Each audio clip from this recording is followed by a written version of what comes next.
नमस्कार, मी आशिष जाधव. जी 24 तासच्या रोखोक चर्चेत तुमचं स्वागत आहे. इंग्लंडच्या ऑक्सफर्ड युनिव्हर्सिटीनं असा दावा केलेला आहे, जो काल लॅन्सेट या वैद्यकशास्त्र नियतकालिकामध्ये प्रसिद्ध झालेला आहे, की कोरोनावरती प्रतिबंध लावणारी लस ही यशस्वी झालेली आहे. त्याच्या ज्या क्लिनिकल टेस्ट होत्या त्या यशस्वी झालेल्या आहेत. त्याचा फायदा काही लोकांना सुद्धा झालेला आहे आणि म्हणून मग आता ही टेस्ट भारतात सुद्धा येऊ शकते, कारण पुण्यातल्याच सिरम इन्स्टिट्यूटमध्ये ही जी लस आहे ती तयार होणार आहे भारतासाठी किंवा भारतीय उपखंडासाठी.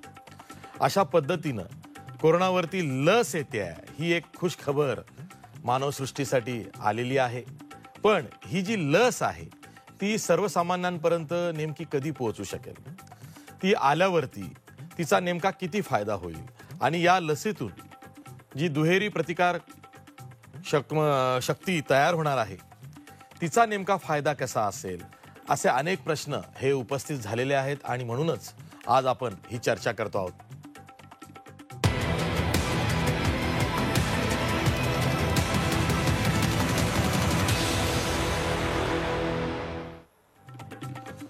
या चर्चेत सहभागी होण्यासाठी आपल्या सोबत मान्यवर पाहुणे आहेत. आपल्या सोबत डॉक्टर संग्राम पाटील आहेत. लंडन स्थित डॉक्टर आहेत. मधल्या या कोरोनाच्या काळामध्ये त्यांनी अनेक वेळा प्रबोधनाचं कामही लंडनहून केलेलं आहे. त्यांचे यूट्यूब व्हिडिओ सुद्धा गाजतायत. त्याचबरोबर आपल्यासोबत पद्मश्री डॉक्टर शशांक जोशी आहेत, जे महाराष्ट्राच्या कोरोना टास्क फोर्सचे सदस्य सुद्धा आहेत आणि वेळोवेळी जी उपचार पद्धती मृत्यूदर कमी करण्यासाठी राबवली गेली त्यामध्ये मोलाचं योगदान त्यांचं राहिलेलं आहे. त्याचबरोबर आपल्यासोबत महाराष्ट्र IMAचे अध्यक्ष डॉक्टर अविनाश भोंडवे आहेत. याशिवाय आपल्यासोबत वैद्यकीय पत्रकारिता करणारे आमच्यासारख्या पत्रकारांना वेळोवेळी वैद्यकशास्त्र नेमकं कोणत्या दिशेनं चाललेलं आहे, एखादा रोग काय असतो आणि तो रोग जर का आटोक्यात आणायचा असेल तर पत्रकारांनी काय केलं पाहिजे, कशा बातम्या केल्या पाहिजे, याचं मार्गदर्शन करणारे पत्रकार संतोष आंधळे सुद्धा आहेत. मी सर्वांचं या चर्चेत स्वागत करतो आणि सुरुवातीलाच डॉक्टर संग्राम पाटील यांच्याकडे जातो. डॉक्टर संग्राम पाटील, जोवर लस येत नाही कोरोनावरती तोवर प्रत्येकानं हॅव टू बाय टाईम, म्हणजे प्रत्येकानं आपला वेळ काढला पाहिजे, कोरोनापासून स्वतःचा बचाव केला पाहिजे आणि तो करत असताना जर का त्याला कोरोना झाला तर त्यातूनही त्याला मुक्त व्हायचं आहे. हेच आमचं गेल्या 4 महिन्यांपासून चाललेलं आहे. थोडक्यात काय तर लस येत नाही तोवर कोरोना आटोक्यात येत नाही, ही बाब, ही वस्तुस्थिती सर्वांना कळलेली आहे. आता ऑक्सफर्ड युनिव्हर्सिटीने जो दावा केलेला आहे की ही लस यशस्वी आहे, ती काही लोकांवरती यशस्वीपणे राबवल्या गेलेली आहे, म्हणजे क्लिनिकल टेस्ट तिच्या झालेल्या आहेत, रिझल्ट्स आलेले आहेत आणि ती आता सर्वसामान्यांसाठी खुली होऊ शकते. याचा नेमका अर्थ काय आणि जर का ही लस खरंच अशा पद्धतीनं गेल्या काही महिन्यांमधून वेगवेगळ्या परीक्षणातून किंवा संशोधनातून तयार झाली असेल तर ते कशा पद्धतीनं झालं?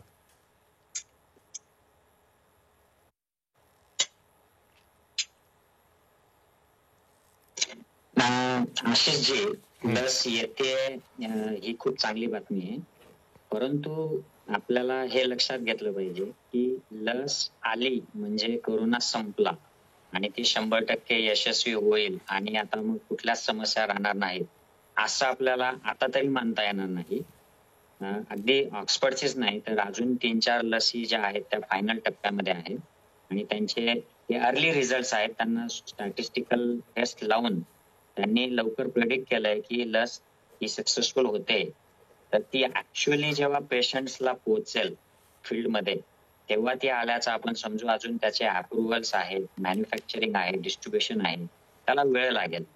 पण लस आली म्हणजे ती 100% लोकांना प्रोटेक्ट करेल आणि मग त्यातून कोरोना संपेल असं छातीटोकपणे आता तरी म्हणता येणार नाही.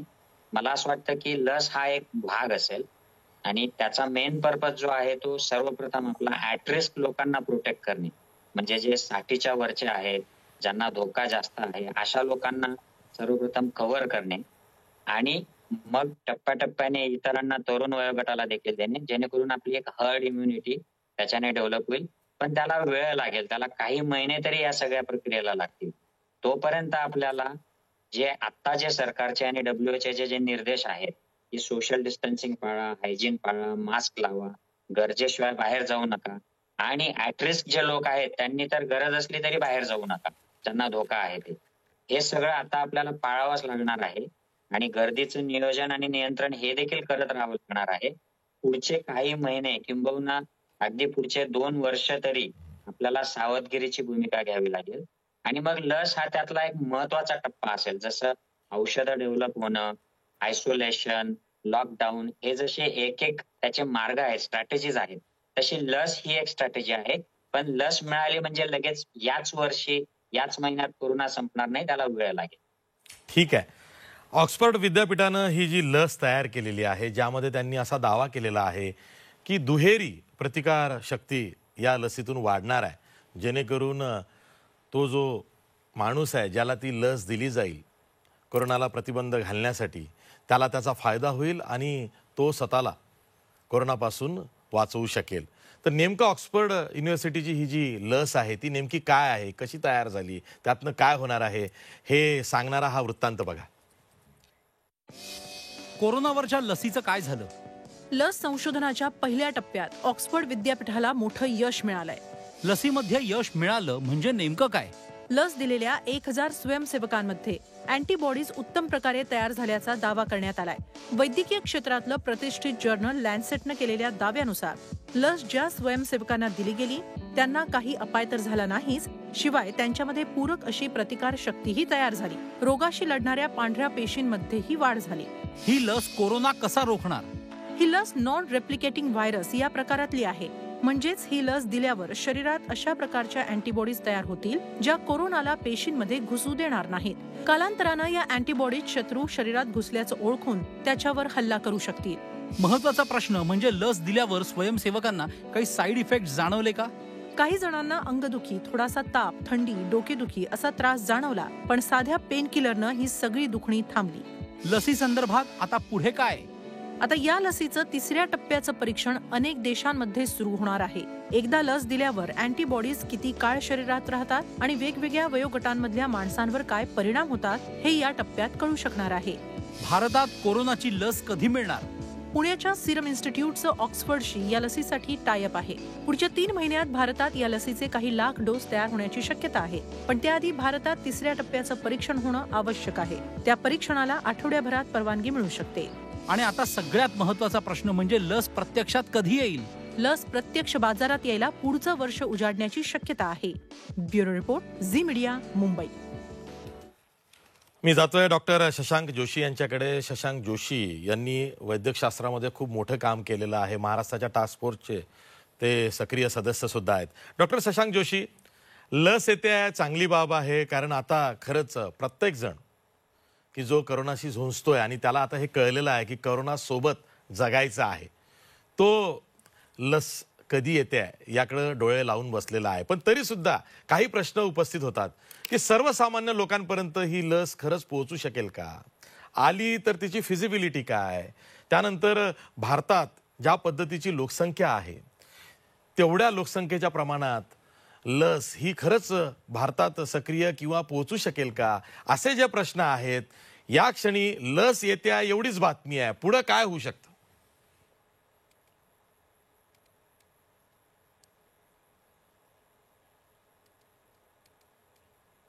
तुमचं म्हणणं अगदी बरोबर आहे की आपल्याला लस येते ही खूप मोठी आशा आहे. आणि आता जे लॅन्सेटमध्ये 2 शोध निबंध आले होते, ॲडिनोव्हेक्टरचा ऑक्सफर्ड व्हायरस आणि चायनाचा एक व्हायरस, आणि मागच्या आठवड्यात 2 अमेरिकन कंपनींनी पण हे फेज 1 फेज 2 ट्रायल्स केलेले आहेत. तर आता ह्या रेसमध्ये ही लसीची रेस आहे आणि याच्यामध्ये 4 ज्या वॅक्सिन्स आहेत त्या पुढाकार घेतलेल्या आहेत. आपल्याला फक्त याच्यातल्या ऑक्सफर्डमध्ये खूप इंटरेस्ट आहे, कारण ह्यातलं जे बॉटलिंग होणार आहे ते पुण्याच्या सिरम इन्स्टिट्यूटला होणार आहे. पण ते आता परवानगीसाठी अप्लाय करतायत गव्हर्नमेंट ऑफ इंडियाला. ह्याच बरोबर फेज 1 फेज 2 ट्रायल हैदराबादमध्ये ICMRनी भारत बायोटेक बरोबर आणि झायडसनी हैदराबादनी डिपार्टमेंट ऑफ बायोटेक्नॉलॉजी बरोबर पण परीक्षण आता मुंबई, महाराष्ट्र, नागपूर आणि पूर्ण भारतात पण चालू केलेलं आहे. तर कुठली लस पहिली येईल हे सांगणं खूप कठीण आहे. पण एक ऍटलीस्ट 6 महिने 1 वर्ष तरी उजाडेल जोपर्यंत आपल्याला लस येईल आणि याचा मास प्रोडक्शन होईल. जसं आपले डॉक्टर पाटील म्हणाले त्याचप्रमाणे ही लस यायची आशा तर 100% आहे, पण एक 6 महिने ते 9 महिने आपल्याला थांबावं लागणार आहे पूर्ण मास प्रोड्यूस करून कॉमन मॅन पर्यंत जाण्यापर्यंत. आणि जे हाय रिस्क ग्रुप आहेत, आता फेज 3ऱ्या टप्प्यामध्ये हाय रिस्क ग्रुप आहेत, म्हणजे आपले सिनियर सिटीजन म्हणा, ज्यांना ब्लड प्रेशर डायबिटीस आहे ते म्हणा, त्यांच्यापर्यंत ही लस पोहोचायला आता त्याच्यावरती परीक्षण होईल. आणि ह्या परीक्षणाला नॉर्मली एक 3-4 महिने लागतात. तर आता ही ऑक्सफर्डची जी लस आहे त्याची चाचणी सध्या तरी साऊथ आफ्रिका, ब्राझील आणि युनायटेड किंगडम मध्ये होते. ह्याच्यात इंडिया अजून सेंटर नाहीये. तर आता जर का सिरम इन्स्टिट्यूटने अप्लाय केलं ICMR आणि भारतीय ड्रग कंट्रोल जनरलला, आणि ते करणार आहेत असं अशी न्यूज आलेली आहे आज, तर मग ते आपल्याला भारतीय लोकांना फायदा होईल. पण आपला आशा आपण ठरू नये, कारण आपल्या 7 भारतीय कंपन्या या लसच्या रेसमध्ये पण आहेत. तर थोड्याशा 1-2 आठवडे 4 आठवडे पाठी असतील या ऑक्सफर्ड रेसमध्ये. पण माझ्या मते फास्ट ट्रॅकिंग चालू आहे आणि सगळ्या पद्धतीने आपण प्रयत्न करतोय. याच्याच बरोबर अजून एक मला संदेश द्यायचा आहे की ह्या साध्या लसी आहेत, ह्या आपण कोरोना स्पेसिफिक लसी बनवतोय, पण आपल्याकडे अजून 3 लसी आहेत, BCG, MMR आणि ओरल पोलिओ. तर आपले जो युवा वर्ग आहे यांना ऑलरेडी ह्याची लसी ह्या दिलेल्या आहेत लहानपणी, आणि त्यामुळे आपली जी प्रतिकार शक्ती आहे भारतीयांची ही जास्ती चांगली आहे. तर ह्याच्यावर परीक्षण होणं फार महत्वाचं आहे आणि ह्याचाही शोध अभ्यास चालू आहे सध्या. त्यामुळे भारतीय लोकांची जी इम्युनिटी असते किंवा ज्याला आपण म्हणतो प्रतिकार शक्ती, ही बाकी लोकांपेक्षा खूप चांगली आहे. तर ह्या लसी आपल्या भारतीयांमध्ये त्यांचा अँटीबॉडी रिस्पॉन्स कसा येईल, आणि आता जी फेज 1-2 ट्रायल चालू आहे, जी ICMR, भारत बायोटेक किंवा DBT आणि झायडस कॅडिला यांची अँटीबॉडी स्टेटस कशी येईल याचा पण रिपोर्ट आता 1 महिन्यात येईल आपल्याला. पण ऑक्सफर्डनी खूप आपल्याला आशा दिलेली आहे आणि हा खूप पॉझिटिव्ह रिझल्ट आहे. त्याच्यामुळे ऍटलीस्ट एक 6 महिने 9 महिने आता, कारण लोक थकलेत, म्हणजे हेल्थकेअर वर्करही थकलेत आणि लोकही थकलेत, आणि त्याच्यामुळे आपल्याला एक आता जे सोशल वॅक्सिन आहे, जसं डॉक्टर संग्राम पाटील म्हणाले, ते मास्किंगच आहे. मास्किंग, डिस्टन्सिंग आणि सॅनिटायझेशन ह्याच्या व्यतिरिक्त आपल्याकडे काही नाहीये. पण खूप आशा आहे आणि नॉर्मली ह्या लसीला 10 वर्ष लागतात. तर हा सगळ्यात जगामधली सगळ्यात फास्टेस्ट, म्हणजे ही वर्ल्ड रेकॉर्ड स्पेसवर लस सुपर फास्ट ट्रॅक स्पीड मध्ये होते, हे खूप चांगली गोष्ट आहे. ठीक आहे. डॉक्टर संग्राम पाटील, बघा, लेमॅन म्हणून, एक सामान्य नागरिक म्हणून, जेव्हा आता इंग्लंडमधूनच ऑक्सफर्ड युनिव्हर्सिटीची ही लस येते आहे आणि आम्ही बघतो की इंग्लंडमध्ये सध्या वेस्ट इंडिज, इंग्लंड अशा 2 क्रिकेट मॅचेसच्या टेस्ट झालेल्या आहेत. 2 टेस्ट झालेल्या आहेत. म्हणजे तिथे फुटबॉलही खेळ सुरू झाला आहे, काही प्रमाणात रग्बी सुरू झालेला आहे आणि आता क्रिकेटच्या तर इंटरनॅशनल मॅचेस होत आहेत. इंग्लंडचे जे पंतप्रधान आहेत बोरिस एल्सन, ते तर मास्क न लावता सर्वत्र फिरतायत. तर आम्हाला एक सामान्य भारतीय म्हणून असं वाटतं की इंग्लंडमध्ये बऱ्यापैकी कोरोनावरती नियंत्रण मिळवलं गेलं असेल आणि खरंच तिथे जर का या क्लिनिकल ट्रायल्स यशस्वी झाल्या असतील तर मग ही लस सुद्धा यशस्वी होईल. तर हा जो आमचा आशावाद आहे, हा खरंच आम्ही ठेवावा की हा भाबडा आहे?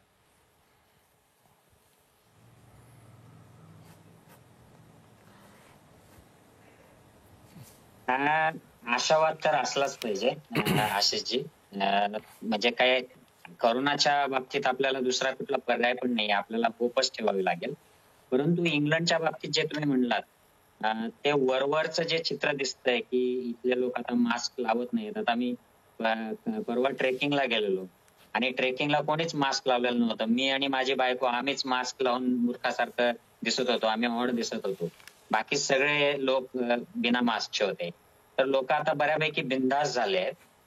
मार्केटच्या ठिकाणी सुद्धा लोक मास्क लावत नाहीयेत, पण सोशल डिस्टन्सिंग मात्र सगळीकडे पाळलं जाते, हायजीन वगैरे पाळले जाते.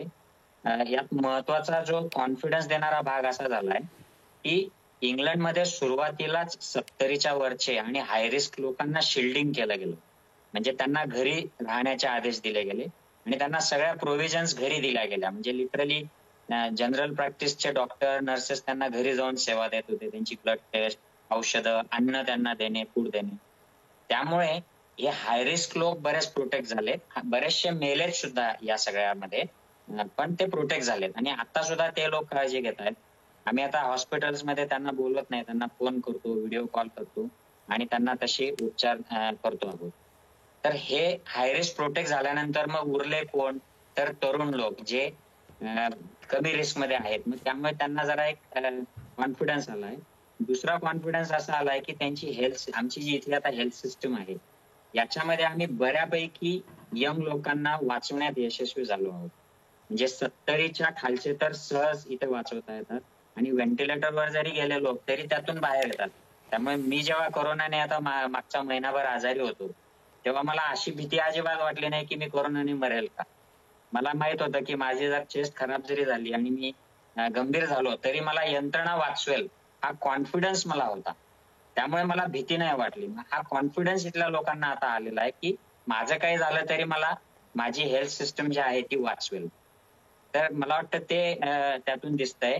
पण यात धोका असा आहे की मास्क न लावता जे आता मुवमेंट सुरू झाली आहे त्यातून सेकंड वेव्ह ही येईल आणि ती किती मोठी येईल हे आता बघणं गरजेचं आहे या देशामध्ये. डॉक्टर शशांक जोशी, बघा मी सुद्धा कधीच इतका सजग नव्हतो, इतका जागरूक नव्हतोच की एखाद्या आजाराला घेऊन किंवा एखादा आजार कसा पसरतो, काय पसरतो. म्हणजे मला एवढं माहिती आहे की काही विषाणूंनी पसरतात, काही जीवाणूंनी पसरतात, तेवढं मला माहिती आहे. पण इतका सजग कधीच नव्हतो. आता माझ्यासारखीच हालत ही बहुतेकांची झालेली आहे. कारण प्रत्येक जण आता कोरोनाचे प्रतिबंधक उपाय काय, इम्युनिटी वाढवण्यासाठी काय, म्हणजे मला कधी कधी असं वाटतं की इतकी इम्युनिटी वाढवून घेतायत लोक की त्याचे सुद्धा साईड इफेक्ट कालांतरानं त्यांच्यावरती येतील. पण माझं एक ऑब्झर्वेशन आहे. ते ऑब्झर्वेशन असं आहे की जे कोरोना मुक्त झाले, म्हणजे कोरोना पॉझिटिव्हचे निगेटिव्ह झाले, कोरोनातून बरे झाले, त्यांच्यामध्ये त्यांचं कॉम्प्लेक्शन चांगलं झालेलं आहे, ग्लो आलेला आहे, त्यांची तब्येत चांगली झालेली आहे, काही जण जास्त ॲक्टिव्ह झालेले आहेत.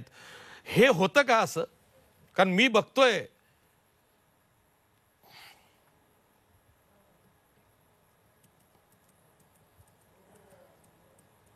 तर आशिषजी, तुमचं ऑब्झर्वेशन खूप चांगलं आहे आणि आशादायक आहे आणि मी तुम्हाला त्याची दाद देतो. आणि आपले जे कोरोना योद्धे जे आहेत आणि कोरोना जे मुक्त झालेले आहेत त्यांच्यामध्ये अँटीबॉडीज आलेल्या आहेत. आत्ताच 2 सर्वे आलेले आहेत. एक Indian council of medical research आणि थायरोकेअर म्हणून एक लॅब आहे, त्यांचा पण सर्वे आला होता डॉक्टर वेलुमणींचा. दोन्हीमध्ये असंच आढळून आलेलं आहे की मुंबई आणि दिल्लीमध्ये जवळजवळ 30% लोकांना चांगल्या न्यूट्रलायझिंग अँटीबॉडीज आहेत आणि ही खूप चांगली बाब आहे.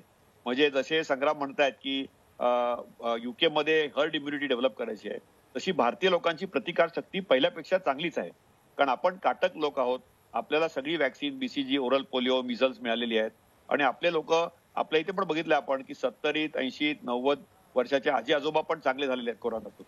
तर हे तुमचं म्हणणं अगदी योग्य आहे की जर का आपण अंगावर काढला नाही, वेळेवर आलो, योग्य उपचार केले आणि त्यातून कोरोनातून बाहेर आलो तर आपली पूर्ण शरीरयष्टी पूर्ण बरी होऊ शकते. थोडा वेळ लागतो, 1-2 आठवडे, 4 आठवडे, 6 आठवडेही जातात. काही लोकांना 10%, 5% लोकांना जास्ती वेळ लागतो. पण पूर्ण बरं होऊन अगदी पूर्ण आपल्याला जी, पण आपल्याला फक्त एकच बघावं लागणार आहे की पुढच्या ज्या 3-6 महिन्यामध्ये ही अँटीबॉडी लेवल राहिली पाहिजे आणि ती स्थिरावली पाहिजे. ती जर का झाली तर आपण इनबिल्ट वॅक्सिनच तयार करू आणि ह्याच्यात जर का मुंबई आणि दिल्लीमध्ये जवळजवळ 30% लोकांना ही अँटीबॉडी आली आणि पूर्ण भारतामध्ये जर 15% लोकांना अँटीबॉडी आली तर 1 in 10 किंवा 3 in 10 लोकांना जर का ही अँटीबॉडी आली तर it is as good as vaccination only. आणि ही राहणं फार महत्वाचं आहे. तर तुमचं हे ऑब्झर्वेशन खरं ठरावं ही माझी इच्छा आहे. पण आपल्याला सिरियल अँटीबॉडी टेस्टिंग करूनच हे कळेल. आणि तुम्ही म्हणताय त्याच्यात थोडं तथ्य जरूर आहे. कारण आपली जी ओव्हरऑल आता लोक इतके काळजी घेतात स्वतःची की खाण्यावरती काळजी घेतात. आपण घरी खातो, बाहेरचं खात नाही, हायजीन वरती सगळं स्वच्छ करून खातो. त्याच्यानी बाकीच्या आजारांवर पण खूप फरक पडलेला आहे. आणि जिथे हॉटस्पॉट्स नाहीये, जिथे ग्रीन झोन्स आहेत, ऑरेंज झोन्स आहेत, तिथे पण त्यांनी अजूनही थोडी काळजी घेणं फार महत्वाचं आहे. कारण आपल्याला हे जे गेले पुढचे 2-3 सीझन येणार आहेत, म्हणजे आता आपला समर मध्ये आलं, म्हणजे उन्हाळ्यात आलं, आता पावसाळा आहे, हिवाळा आहे, हे 3-4 सीझन आपल्याला थोडी काळजी घ्यावी लागणार आहे. ही मात्र गोष्ट अगदी खरी आहे. पण तुमचं जे म्हणणं आहे की आपले भारतीय लोकांची जी काटक आणि प्रतिकार शक्ती आहे ती पहिल्यापेक्षा जरा स्ट्रॉंग आहे आणि जे रिकवर झालेत ते परत कार्यरत व्हायला लागलेले आहेत आणि त्यांच्यात एनर्जी आहे. थोडा थकवा जरूर येतो खूप लोकांना, पण तुमचं ऑब्झर्वेशन खूप चांगलं आहे. थँक्यू. मी डॉक्टर अविनाश भोंडवे यांनाही बोलतं करतोय. महाराष्ट्र IMAचे अध्यक्ष आहेत.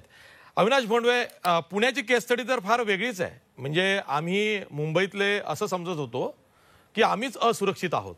नंतर कळलं की पुण्याने मुंबईला सरपास केलंय. आता पुणेकरच घाबरलेले आहेत. आम्हाला खूप आनंद झालेला आहे की पुणेकर कोरोनाला तरी घाबरतायत. पण तुम्ही काय म्हणालात? तुम्ही असं म्हणालात की पुण्यामध्ये कम्युनिटी स्प्रेड सुरू झालाय, सरकार नाही म्हणतंय. तुम्हाला असं का वाटलं की पुण्यामध्ये कम्युनिटी स्प्रेड झालाय कुठे ना कुठे?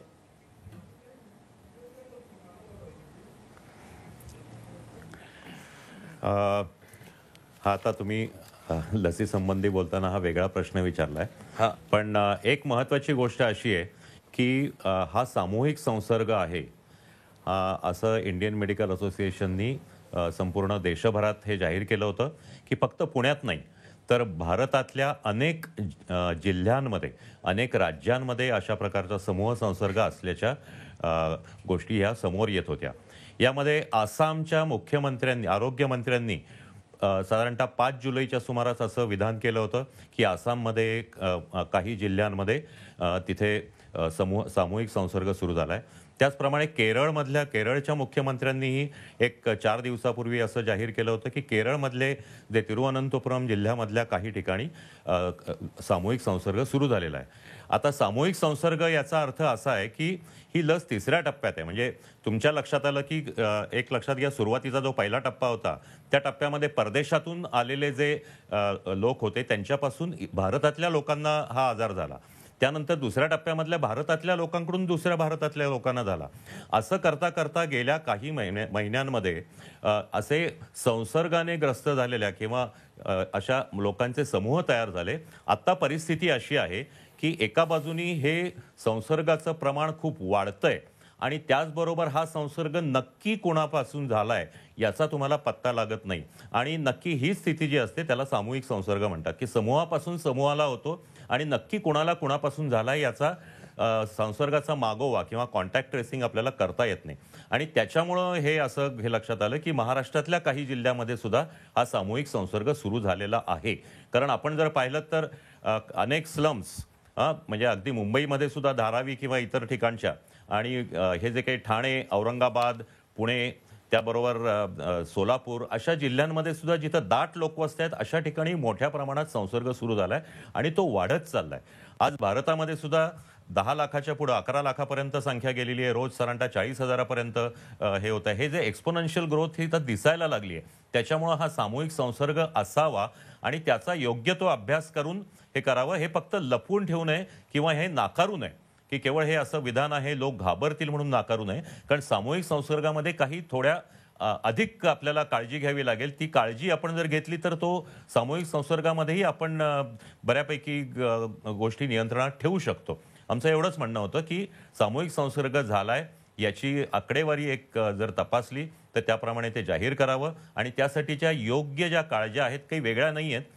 काही सरकारी पातळीवर आहेत, काही वैयक्तिक पातळीवर आहेत. ह्या जर घेतल्या तर सामूहिक संसर्ग सुद्धा आपल्याला रोखता येईल.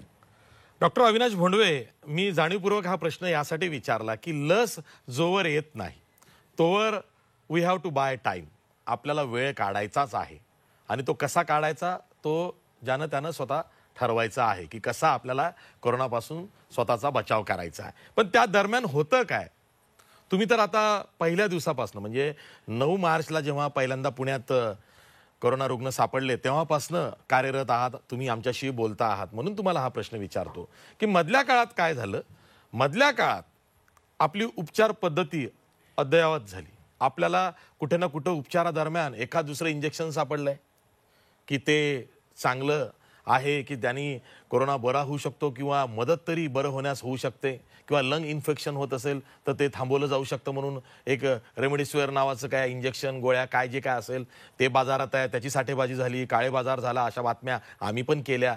मला हेच विचारायचं आहे की उपचार पद्धती ही झटपट बदलत गेली त्यामुळं काही प्रमाणात जो मृत्यूदर 5 पर्यंत गेला होता तो आपल्याला 4च्या आत नियंत्रणात आणता आला किंवा आपण त्या कमी आणू. आणि काही जण तर असं म्हणतायत की कोरोनामुळे ज्यांचे मृत्यू होत आहेत त्याचाच तुम्ही काय असतो वाजवताय. कारण असं नाही आहे. कोरोना हा इतर आजारांप्रमाणेच आहे, तसंच तुम्ही डील करा आणि कोरोना सोबत जगा. तर या मधल्या काळामध्ये जे वेगवेगळी औषधं आलेली आहेत ती किती उपयोगाची पडतायत आणि खरंच सर्व डॉक्टर्सला म्हणजे टास्क फोर्सचे डॉक्टर्स तर ठीक आहे, ते काही ना काही केस स्टडीज त्यांचा अभ्यास करून तशा औषधं सुचवत असतील, पण जे खाजगी डॉक्टर्स आहेत ते काय करतायत? मग त्यांना ही औषधं कशी मिळतायत आणि मग हा काळे बाजार कसा होतो? तुमच्या काही लक्षात आलंय?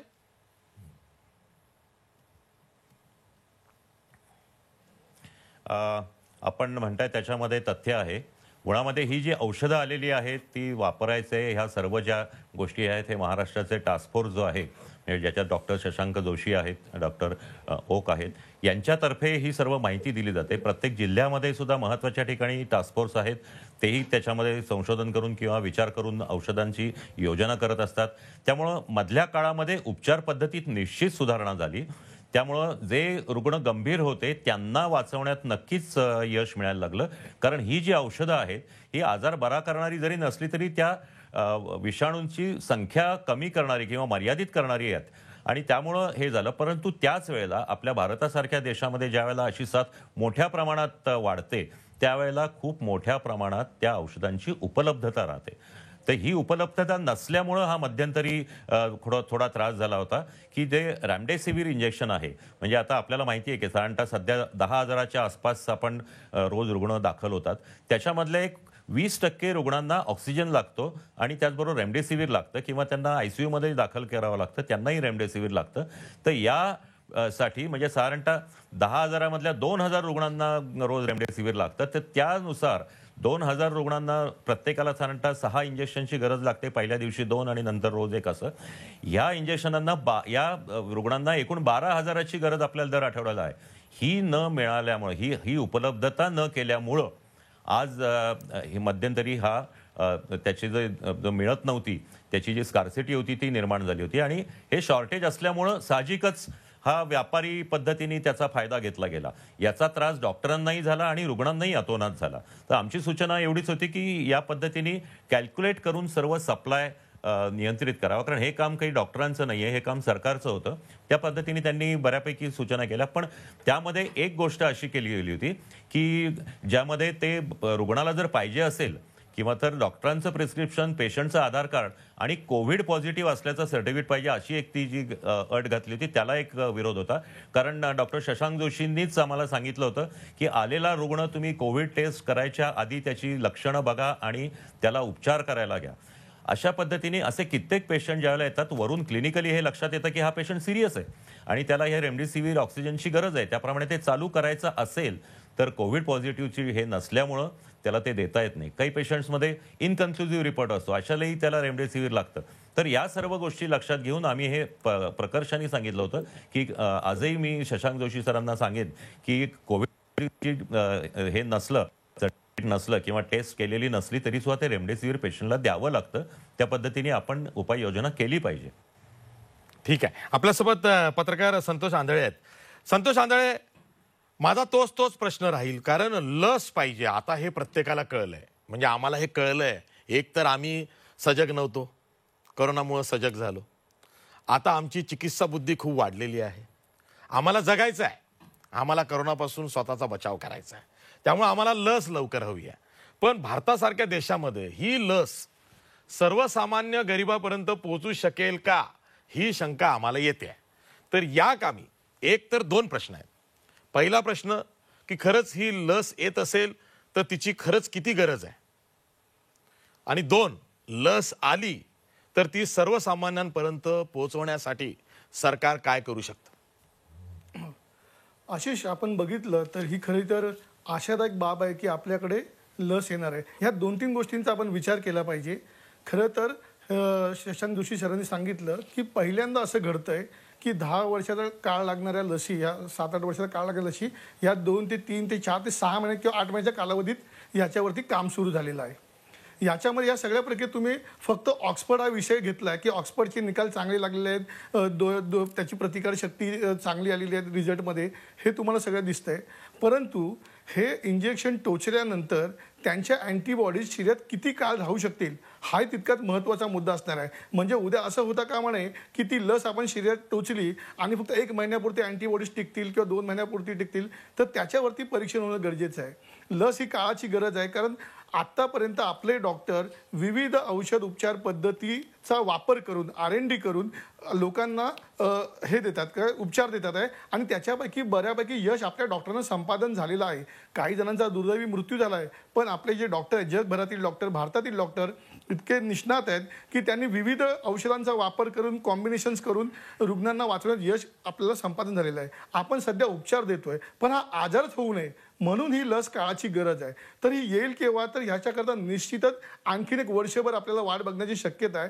कारण आपण एक लस कशा पद्धतीने बनते ह्याचा एक अभ्यास केला किंवा जाणून घेतला पाहिजे की त्याच्यामध्ये 2 ते 3 ते 4 फेजेसच्या ट्रायल असतात. ह्या मानवी चाचण्या झाल्यानंतर सुद्धा मार्केटमध्ये ती लस ठेवल्यानंतर त्याची आर्द्रता म्हणजे केरळमधील हवामानात ती कशा पद्धतीने टिकते आहे किंवा महाराष्ट्रामध्ये ती कशा पद्धतीने राहील, कन्याकुमारीमध्ये कशा पद्धतीने राहील किंवा लंडनमध्ये कशा पद्धतीने राहील, ह्या सगळ्यांचा अभ्यास होण्याकरता मोठा काळ अपेक्षित आहे. त्याच्यामुळे लस येण्याकरता तर बराच अवधी जाणार आहे, परंतु लस आल्यामुळे फायदा काय होईल, आता जे काही मृत्यू होत आहेत ते मृत्यू थांबवण्यास आपल्याला फायदा होईल.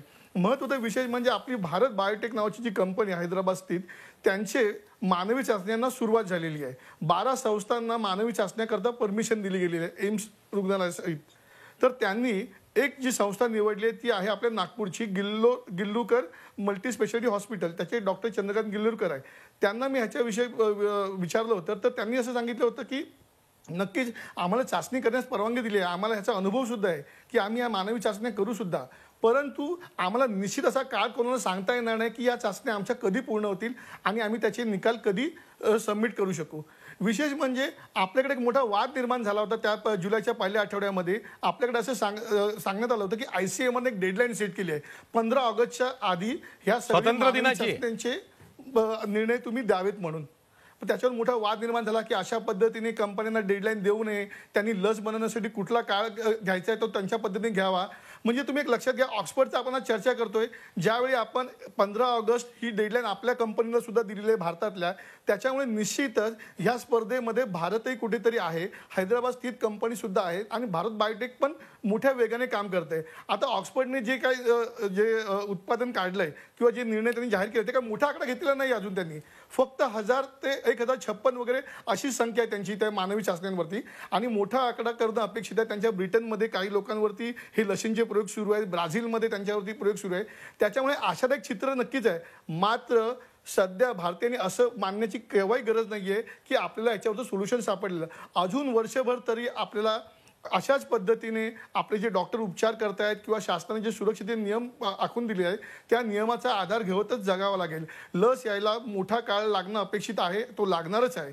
त्याच्यामुळं आपण सद्यस्थितीमध्ये जे उपाय योजना करणं अपेक्षित आहे त्या केल्या पाहिजे. लॉकडाऊनसारखी जे गोष्टी आहेत त्या पाळायला पाहिजे, सुरक्षित नियम पाळायला पाहिजे. आणि विशेष म्हणजे डॉक्टर जे सांगतायत की वेळेवरती उपचार घ्या, काही घडल्यास आमच्याकडे तात्काळ या, ह्या सगळ्या गोष्टी करत राहणं गरजेचं आहे. विशेष म्हणजे आज ह्या 4 कंपन्या म्हणजे तुम्ही रशियाची सेचिनोव विद्यापीठाने आणि सगळ्यात महत्त्वाचं म्हणजे अमेरिकेमध्ये मॉडर्ना कंपनीने पहिल्यांदा लस मानवी चाचणी करण्यास सुरुवात केली होती. ती पण शेवटच्या टप्प्यात असल्याचं सांगण्यात येत आहे. आज ऑक्सफर्ड आहे, भारत बायोटेक आहे, रशियाची सचिनेव आहे आणि आणखीन कंपन्या आहेत. ह्या आणखी सगळ्या कंपन्यांचं लसीचं उत्पादन सुरू आहे. माझं तर मत आहे लस आपण फक्त लसीवरती फोकस करतोय, काही कंपन्या औषधही लवकरच बाजारात आणणार आहे अशी माहिती उजेडात येते आहे. काहींनी तर आणलंय आणि परतही घेतलंय ऑफकोर्स. त्याच्यामुळे असं होतंय की अशा विविध गोष्टी, कारण माणूस हा आशावादी आहे. सगळ्यांना फक्त भीती वाटते आहे की लस आली म्हणजे आपण जगू, तर अजिबात लोकांनी घाबरण्याची गरज नाहीये. आपल्याकडे व्यवस्थित उपचार पद्धती आहे. जर तुम्ही वेळेत उपचार घेतले तर व्यवस्थित लोकांना उपचार मिळालेले आहेत. लोक घरी बरी जातात आहे. हा जो काय आपण उगाच लस आली तर आपण जगून, लस नाही आली तर मरू, अशा भानगडीत लोकांनी राहू नये. शास्त्रज्ञ त्यांचं काम करतात आहे. शास्त्रज्ञांना त्यांचा वेळ द्यावा आणि ज्यावेळी अंतिम त्याचा रिझल्ट मार्केटमध्ये येईल त्यावेळी खरं तर ह्या विषयाला वाच्यता करून मार्केटमध्ये याच्यावर बोललं पाहिजे. आपण इतकं प्री मॅच्युअर ह्या गोष्टींवरती सध्या चर्चा करतोय. हा एक मोठा प्रोसेस आहे, मोठी काळ आहे आणि तो काळ आपण त्यांना दिला पाहिजे. कुठल्या पद्धती डेडलाईन कुठल्या कंपन्या देऊ नये आणि जेव्हा त्यांना वाटेल की हे प्रोडक्ट आमचं सक्सेसफुल झालेलं आहे त्याच वेळी त्यांनी ते मार्केटमध्ये आणावं. कुठल्याही पद्धतीचं प्रिय प्रेशर असू नये, कुठल्याही पद्धतीची स्पर्धा करू नये. फास्ट ट्रॅक ट्रायल त्यांनी नक्कीच करावी, परंतु या स्पर्धेच्या काळामध्ये अशी कुठली लस बाजारात येऊ नये की ती आल्यानंतर आपला करोना न व्हायच्या ऐवजी करोना व्हायचा. त्याच्यामुळे ह्याची सर्व काळजी त्यांनी घेतली पाहिजे. सुरक्षेचे नियम त्यांनी सुद्धा पाळले पाहिजे, कारण जो व्हॉलेंटियर त्यांच्याकडे मानवी चाचणी करता गेलेला असतो त्याची सुरक्षितता असणे गरजेचे आहे. ह्या सगळ्या बारीक बारीक गोष्टी आहेत, पण ह्या फार महत्त्वाच्या असतात. एक लस विकसित होते म्हणजे ती एका दिवसाकरता होत नाही. कारण आज आपण एक पोलिओची लस घेतली तर बघितलं की त्याच्या अँटीबॉडीज आपल्याला पूर्ण आयुष्यभरासाठी टिकतात. आता ही लस घेतल्यानंतर ह्याची अँटीबॉडीज आपल्या शरीरामध्ये किमान 10 ते 20 वर्ष टिकणं अपेक्षित आहे. त्यामुळे माझं असं मत आहे सगळ्याच कंपन्यांनी त्यांचा योग्य यथोचित वेळ घ्यावा आणि चांगली लस मार्केटमध्ये आणावी. उगाच स्पर्धेच्या नादात शेवटी लागून प्रश्न हा संबंध मानव जातीच्या कल्याणाचा आहे. Yes. कोरोनावरती सर्जिकल स्ट्राईक करू वगैरे असं काही करता येत नाही. It text its own time. म्हणजे त्यांना पूर्ण वेळ दिला पाहिजे, कारण ते संशोधन आहे, क्लिनिकल ट्रायल्स आहेत, त्याची यशस्वीता आहे आणि नंतर मग त्याची अंमलबजावणी आहे. डॉक्टर संग्राम पाटील, हा एक प्रश्न आहे. भारताचा व्हॉल्यूम क्वांटम खूप मोठा आहे. 135 कोटी लोकांचा देश आहे आणि इंग्लंड त्या मानाने छोटा देश आहे. तिथे लोकांना ठीक आहे की लस येत असेल तर इंग्लंडमध्ये लवकर लोक बरे होतील, पण भारतामध्ये तसं नाही आहे. भारतामध्ये सगळंच मोठं आहे, म्हणजे व्हॉल्यूमच मोठा आहे. तर तुम्ही कसं बघता, म्हणजे लस उद्या भारतात आलीही आणि वेगवेगळ्या कंपन्यांनी ती यशस्वी लस आहे असं सांगून वितरित करण्यात सुरुवात केलीही, तरी सुद्धा आफ्टर लस काय चित्र असू शकतं भारतात, काय अंदाज येतोय का?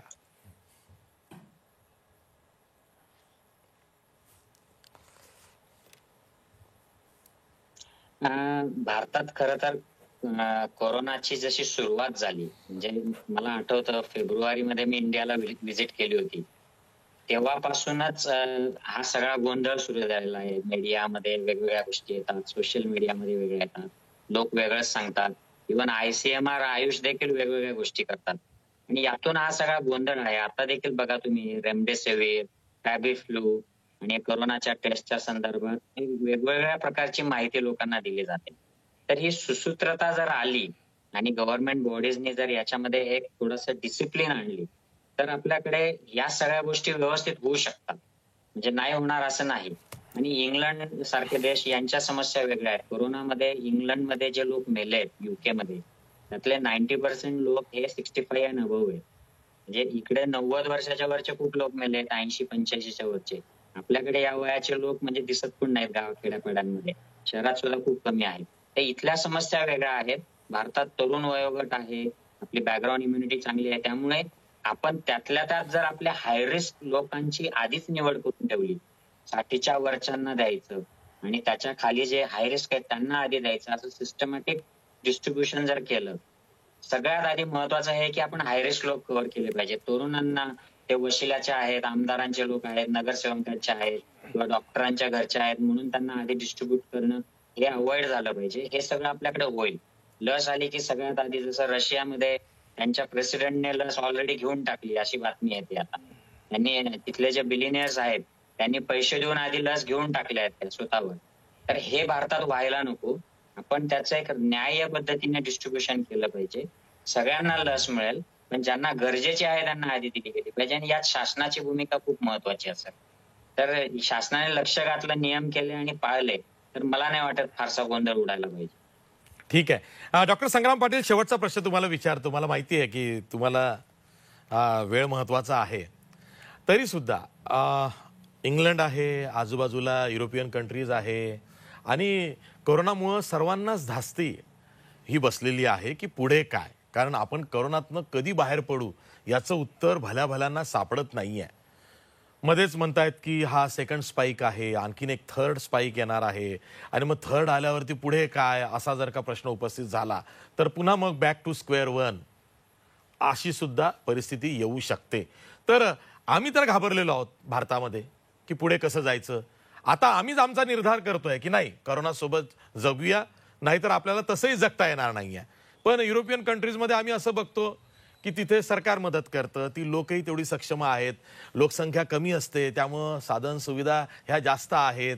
तर हा मानसिकतेतला फरक सुद्धा या कोरोना काळात जास्त जाणवला. कारण तुम्ही महाराष्ट्रातल्या लोकांशी बोलत असता, तिकडे राहता, तुम्हाला ते जास्त अनुभवानं कळत असेल.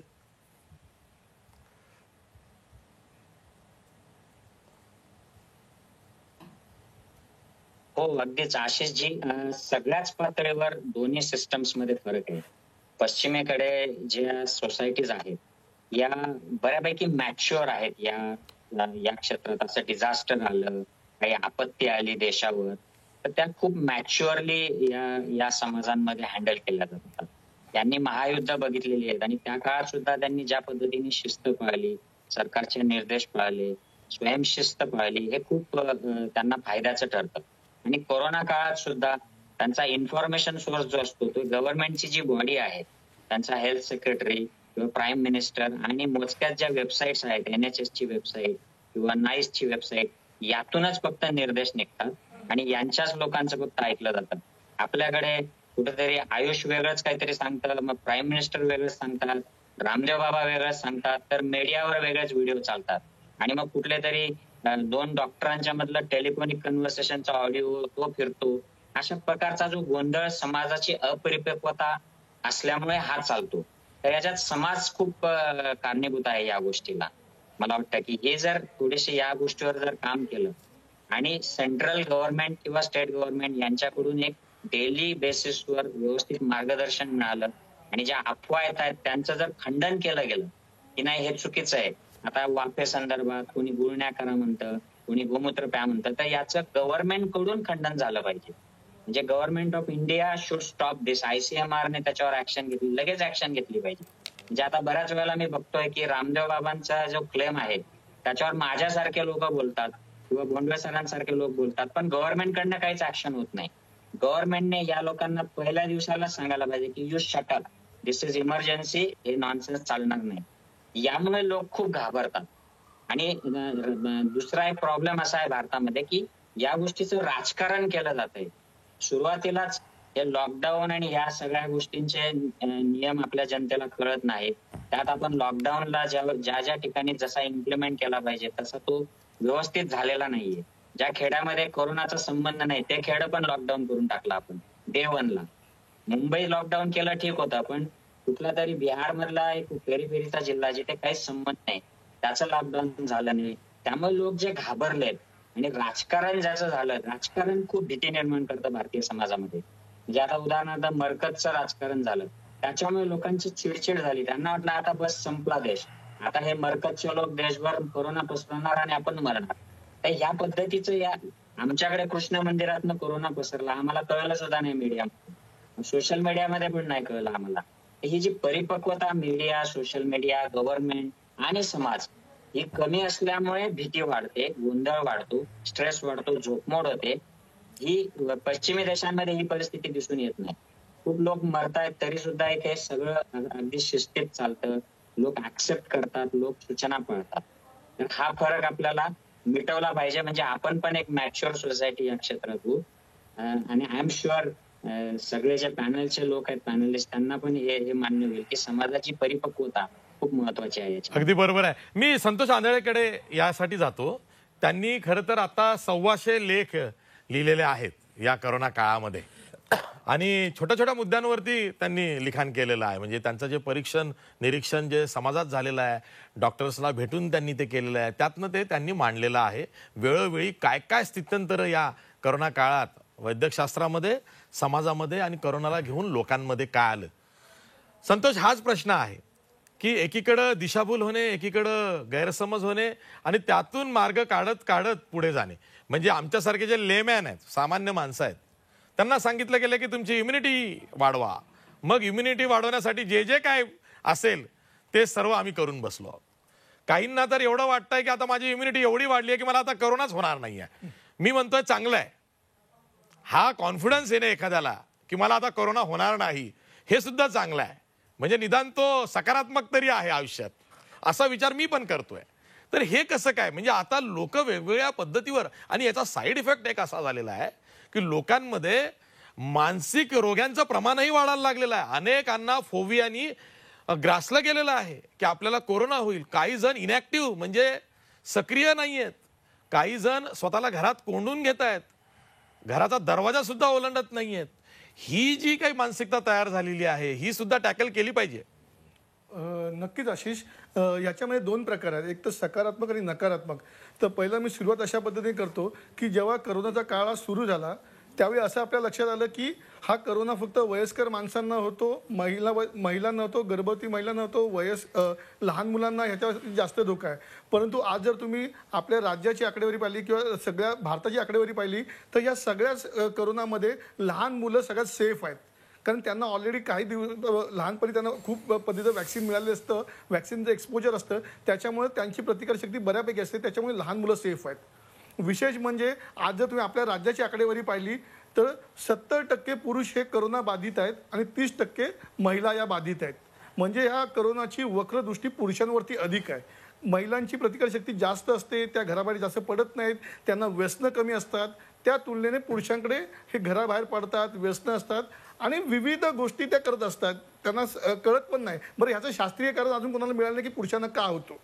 दुसरं असं आहे की सगळ्यात जास्त रुग्णसंख्या ही 31 ते 40 वयोगटातील तरुणांची आहे, जी तरुण बेफिकिरीने सुरुवातीच्या काळात वागत होते की आम्हाला काहीच होत नाही, परंतु त्या मृत्यूचं प्रमाण आणि रुग्णबाधितांचं प्रमाण हे तरुणांमध्ये जास्त आहे. हा झाला नकारात्मक भाग. सकारात्मक भाग असा आहे की आपली इम्युनिटी आपण वाढवली पाहिजे. त्याकरता विविध प्रकारच्या सगळ्या गोष्टी आजकाल सगळ्यांनी घेतलेल्या आहे. ते विविध प्रकारचे काढे घेतात आहे. आता तर म्हणजे सी विटॅमिन हे सांगायला डॉक्टर लागतच नाही, म्हणजे करोनाची ट्रीटमेंट काही घरोघरी पोचलेली आहे. सी विटॅमिन घ्या, झिंक घ्या, डी विटॅमिन घ्या, अजिथ्रोमायसिन घ्या, ह्या सगळ्या गोष्टी लोकांना माहिती झालेल्या आहेत.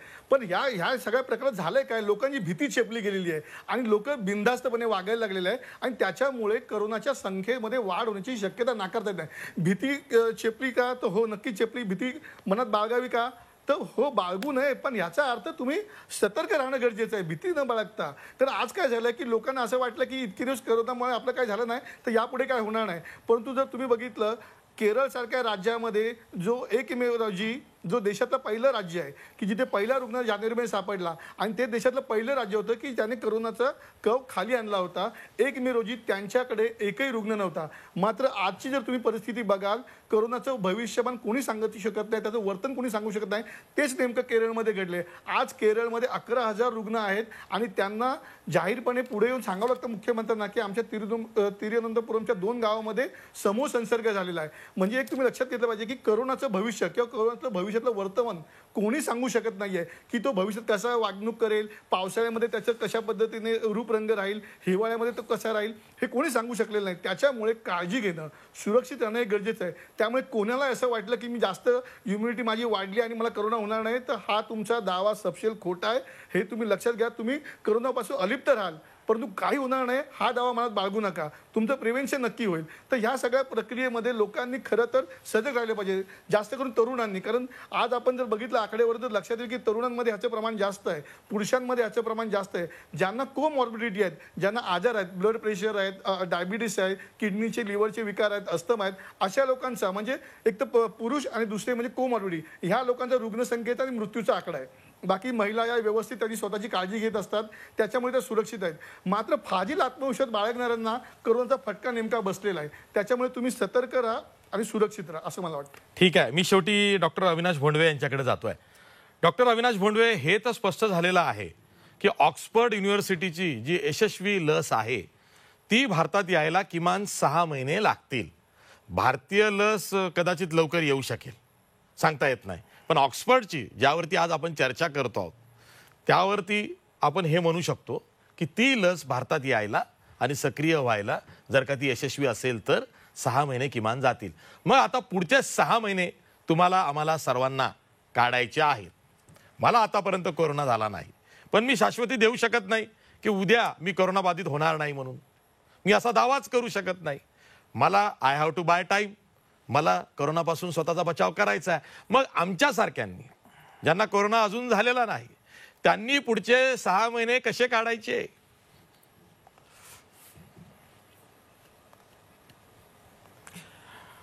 मला सर्वात महत्त्वाची एक गोष्ट सांगायची आहे, ती म्हणजे करोनाची लस आली म्हणजे आपण करोनाच्या साथीवर नियंत्रण मिळवलं असं अजिबात समजू नये. एक लक्षात घ्या की साथीवर नियंत्रण येण्यासाठी त्या समाजामध्ये एका विशिष्ट टक्के लोकांमध्ये त्या लसीमुळे इम्युनिटी यावी लागते. साधारणतः हे 70% अशी आकडे म्हणजे 70% लोकांना ती लसीकरण व्हावं लागतं. एक आत्ता मध्यंतरी एक असं ब्रिटनच्याच एका नियतकालिकात होतं की 30% चालतं. आपण जर 30% धरलं तर भारतातल्या 130 कोटींपैकी 30% म्हणजे 39 कोटी लोकांना आपल्याला लसीकरण करावं लागेल. त्याच्यामुळे ही काही साधी गोष्ट नाहीये आणि याला भरपूर वेळ लागेल. दुसरी त्याच्यामध्ये महत्त्वाची गोष्ट की ज्यांना करोना झालेला आहे अशा लोकांमध्ये ज्या अँटीबॉडीज तयार होणार आहेत, या लोकांना ती लस द्यायची गरज नाही. त्यासाठी सिरो सर्व्हे मोठ्या प्रमाणात व्हायला पाहिजे. मगाशी डॉक्टर शशांक जोशी सर म्हणाले त्याप्रमाणे काही लिमिटेड ह्याच्यामध्ये सिरो सर्व्हे झालेत, पण ज्यांच्यामध्ये अँटीबॉडीज तयार झाल्यात त्यांना ती लस द्यायची गरज नाही. तिसरी महत्त्वाची गोष्ट म्हणजे लस दिल्यानंतर तुम्हाला लगेच त्याचा परिणाम दिसेल असंही नाही. त्या लसीचा परिणाम दिसायला 15 दिवस ते 3 आठवडे जातात. आणि सर्वात त्याहीपेक्षा महत्त्वाची गोष्ट म्हणजे लसीमध्ये सुद्धा एक 10% फेल्युअर असतं. याचा अर्थ लसीकरण केलं म्हणजे आपण बरे झालो असं नाही, त्याला खूप काळ लागेल. थोडक्यामध्ये सांगायचं असं की लस येईल तेव्हा येईल, 6 महिन्यांनी येईल, वर्षांनी येईल किंवा 1.5 वर्षांनी येईल. तोपर्यंत आपल्याला ही जी मुख्य 3 तत्वं आहेत प्रिव्हेन्शनची ती आपल्याला पाळायलाच पाहिजेत. त्यामध्ये हे सोशल डिस्टन्सिंग, 6 फूट अंतर ठेवणं, मास्क नियमितपणे वापरणं, आपल्या हातांची स्वच्छता, शास्त्रीय पद्धतीने हात धुणं, त्याचबरोबर परिसराची स्वच्छता ठेवणं, घरातल्या गोष्टींची स्वच्छता ठेवणं, आपल्या ऑफिसमधल्या गोष्टींची स्वच्छता ठेवणं, ह्या पाळाव्याच लागतील. आणि आता नवीनच जे काही आपल्याला करोना एअरबॉर्न आहे किंवा नाही याच्याबद्दल जे आहे त्यामध्ये घरामध्ये आणि तुमच्या ऑफिसेसमध्ये व्हेंटिलेशन ठेवणं, हवा मोकळी आणि खेळती ठेवणं, या सगळ्या गोष्टींकडे जर लक्ष दिलं तर आपण करोनाच्या बरोबर नक्कीच राहू शकू. आणि हा आत्मविश्वास आपल्यामध्ये निर्माण व्हायला पाहिजे. प्रतिकारशक्तीची औषधं घेऊन जी बलावण होते त्यांनी जो खोटा आत्मविश्वास येतो त्याला त्याच्यामध्ये काही वाव नाही. आपल्याला ही तत्व पाळूनच आपल्याला या गोष्टीचा आत्मविश्वास मिळवायला पाहिजे. अगदी बरोबर आहे. आपल्याला करोना बरोबर किंवा करोनासह जगायचं आहे, करोनाला घेऊन जगायचं आहे. लस येईल तेव्हा येईल, लस येते आहे, ती यशस्वीपणे येते आहे, ही बाब सुद्धा खूप दिलासादायक आहे, नक्कीच आहे. पण लस आल्यावरही, लस घेतल्यावरही कोरोना समूळ नष्ट होईल असं या क्षणी वाटणं हे काहीसं बरोबर नाही आहे. लस येईल तेव्हा येईल, तोपर्यंत आपल्याला कोरोना बरोबर जगायचं आहे, कोरोना विरोधात लढायचं आहे. म्हणजे काय करायचं आहे तर कोरोनापासून स्वतःचा बचाव करायचा आहे. हाच मूलमंत्र या क्षणी कोरोनाच्या विरोधात सर्वांनी अंमलात आणायचा आहे. मी सर्व मान्यवर पाहुण्यांचे आभार मानतो, इथेच थांबतो. पाहत राहा G24 तास, रहा एक पाऊल पुढे.